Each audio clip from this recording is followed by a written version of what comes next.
ನಮಸ್ಕಾರ ವೀಕ್ಷಕರೇ, ಇಂದಿನ ಸಂಚಿಕೆಯಲ್ಲಿ ಗೌರಿ ಕಲ್ಯಾಣ ಸೀರಿಯಲ್ ಏನೆಲ್ಲ ಆಗಿದೆ ಅಂತ ನೋಡ್ಕೊಂಡು ಬರೋಣ ಬನ್ನಿ.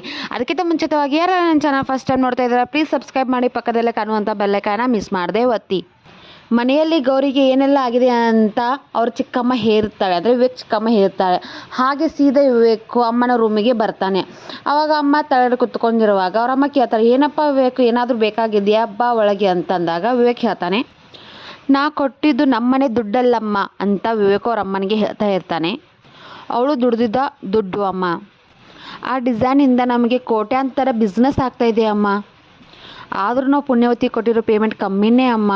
ಆವಾಗ ಅವ್ರ ಅಮ್ಮ ಹೇಳ್ತಾರೆ, ಆದರೂ ಅವಳು ಎಮೋಷ್ನಲ್ ಬ್ಲ್ಯಾಕ್ ಮೇಲ್ ಮಾಡಿ ದುಡ್ಡು ತೊಗೊಂಡು ಹೋಗಿದ್ದಾಳೆ ಅಂತ ಅನ್ಕೊಂಡು ನಾ ಸಿಕ್ಕಾಪಟ್ಟೆ ಬೇಯ್ದುಬಿಟ್ನಲ್ಲೋ.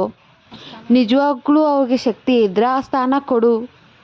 ಈ ಕಡೆ ವಿವೇಕು ಅವ್ರ ಅಮ್ಮನ ಹತ್ರ ಎಲ್ಲ ಮಾತಾಡಿ ಹೆಂಡತಿ ಹತ್ರ ಬಂದು ಹೇಳ್ತಾ ಇರ್ತಾನೆ, ನೀನು ನಮ್ಮ ಆಫೀಸಲ್ಲಿ ವರ್ಕ್ ಮಾಡೋಕ್ಕೆ ನಮ್ಮ ಅಮ್ಮ ಒಪ್ಕೊಂಡಿದ್ದಾರೆ ಅಂತ ಗೌರಿ ಮುಂದೆ ವಿವೇಕು ಹೇಳ್ತಾ ಇರ್ತಾನೆ.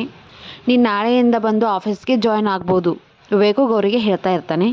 ಅವಾಗ ಗೌರಿ ಹೇಳ್ತಾಳೆ, ಅಕಸ್ಮಾತ್ ನಿಮ್ಮಮ್ಮ ಒಪ್ಪದೇ ಇದ್ದರೆ, ಅವರು ಒಪ್ಕೊಂಡಿದ್ದಾರಲ್ಲ ಮತ್ತೆ ನಿನ್ನ ಪ್ರಶ್ನೆ ಅಂತ ವಿವೇಕು ಗೌರಿ ಕೇಳ್ತಾ ಇರ್ತಾರೆ. ಅವಾಗ ಗೌರಿ ಹೇಳ್ತಿರ್ತಾಳೆ, ಪ್ಲೀಸ್ ಸರ್, ನಿಮ್ಮ ಮಾತು ಕೇಳೋದು ಹೆಂಡತಿಯಾಗಿ ನನ್ನ ಕರ್ತವ್ಯ. ಹಾಗೆ ತವ್ರ ಮನೆಗೆ ಅವಮಾನ ಆಗ್ತಾ ಇರ್ತಾರ ನೋಡ್ಕೊಳ್ಳೋದು ನನ್ನ ಜವಾಬ್ದಾರಿ ಅಂತ ಗೌರಿ ವಿವೇಕ ಹೇಳ್ತಾ ಇರ್ತಾಳೆ. ಗೌರಿ ಆಫೀಸ್ಗೆ ಹೋಗ್ತಾಳ ಇಲ್ವಾ ಅಂತ ನೆಕ್ಸ್ಟ್ ವಿಡಿಯೋದಲ್ಲಿ ನೋಡೋಣ. ಈ ವಿಡಿಯೋ ಇಷ್ಟ ಆದರೆ ಮಿಸ್ ಮಾಡಿದೆ ಒಂದು ಲೈಕ್ ಮಾಡಿ, ನನಗೆ ಸಬ್ಸ್ಕ್ರೈಬ್ ಮಾಡಿ, ಪಕ್ಕದಲ್ಲೇ ಕಾಣುವಂಥ ಬೆಲ್ಲೈಕಾನ ಮಿಸ್ ಮಾಡಿದೆ ಒತ್ತಿ. Thank you for next video.